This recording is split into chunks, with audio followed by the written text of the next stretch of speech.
It's easy to love the people who love you. Anyone can do that. But what about the ones who turn their backs on you? What about the ones who hurt you, lied to you, betrayed you, and left you behind when you needed them most? The people you trusted, the ones who were supposed to protect you, but instead became the reason you cried yourself to sleep. God calls us to love them too.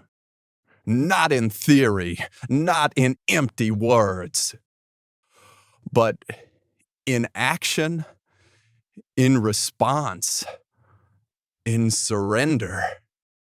And there's no clearer picture of that than Joseph, the brother, the servant, the prisoner, the son.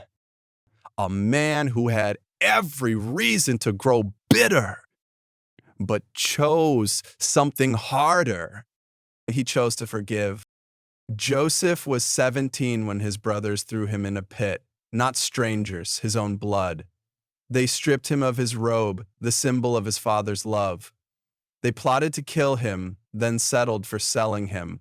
And he was taken far away, into Egypt, into slavery, into obscurity. He did nothing wrong, but he suffered anyway. Years passed. He served with excellence. He was falsely accused. He was imprisoned, forgotten.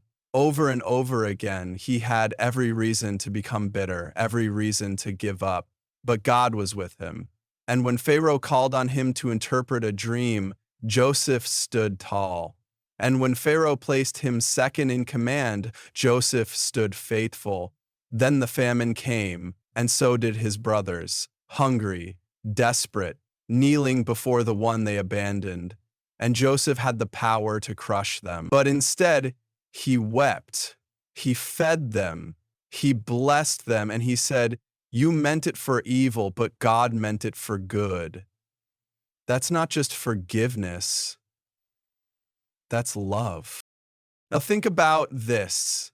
Who has betrayed you? Who has abandoned you? Maybe it was a friend. Maybe it was family. Maybe it was someone who promised to protect you and ended up being the one who hurt you the most. The world says walk away, block them, cut them off. But the word says something harder. The word says to forgive, to bless, to overcome evil with good. Not because they deserve it, but because God did it first for you. You were once the betrayer. You were once the one who walked away. And still, Christ died for you. Still, he washed your feet. Still, he said, "Father, forgive them." So if you call yourself a follower of Jesus, what do you do with that? Who do you need to forgive, even if they never apologize? Who do you need to love, even when it hurts? Maybe you're thinking right now, but Joseph didn't have to live with those brothers every day. Maybe you're saying, my story's worse. They never said sorry. They never changed. They still talk about me like I'm nothing. And maybe you're right. The wound you carry isn't ancient history. It's raw. And that's what makes this hard, because love like this is impossible without God. It's not natural to forgive someone who stole your childhood or who shattered your trust or who made you feel small. It's not easy to feed the same mouths that cursed you. But that's exactly what Joseph did. He gave them grain. He gave them safety. He gave them tears. And what did it cost him? His pride, his justice, his right to hold the grudge. That's what love looks like when it's real, when it's not just a word, but a wound you choose to heal with your own hands. And don't forget, Joseph was just a man, but his life pointed forward toward Jesus, the innocent one betrayed, sold for silver, falsely accused, stripped, beaten, forgotten. But he didn't just forgive. He became the sacrifice. Joseph fed his enemies with grain. Jesus fed his betrayers with his own body.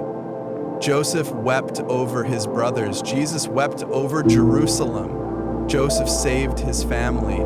Jesus saved the world. And if we call ourselves his, how can we follow him only where it's comfortable? How can we accept mercy and withhold it from others?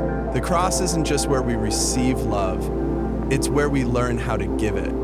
So what does it look like now? Maybe it's a quiet phone call to the person who never called you back. Maybe it's not reposting the insult they posted about you. Maybe it's praying for the friend who gossiped about you behind your back. Maybe it's saying, I forgive you even when the words stick in your throat.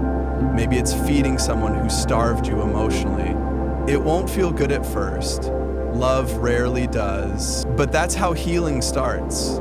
When someone breaks the cycle, Joseph broke it, Jesus destroyed it, and now it's your turn. Because if you hold on to pain long enough, it becomes part of your identity. But when you give it to God, it becomes part of your testimony. Romans 12:21 says, do not be overcome by evil, but overcome evil with good. That's not a suggestion, that's a command. A reflection of God's own heart. Love isn't easy, it isn't soft, it's costly, but it's holy. Joseph's love pointed to Jesus.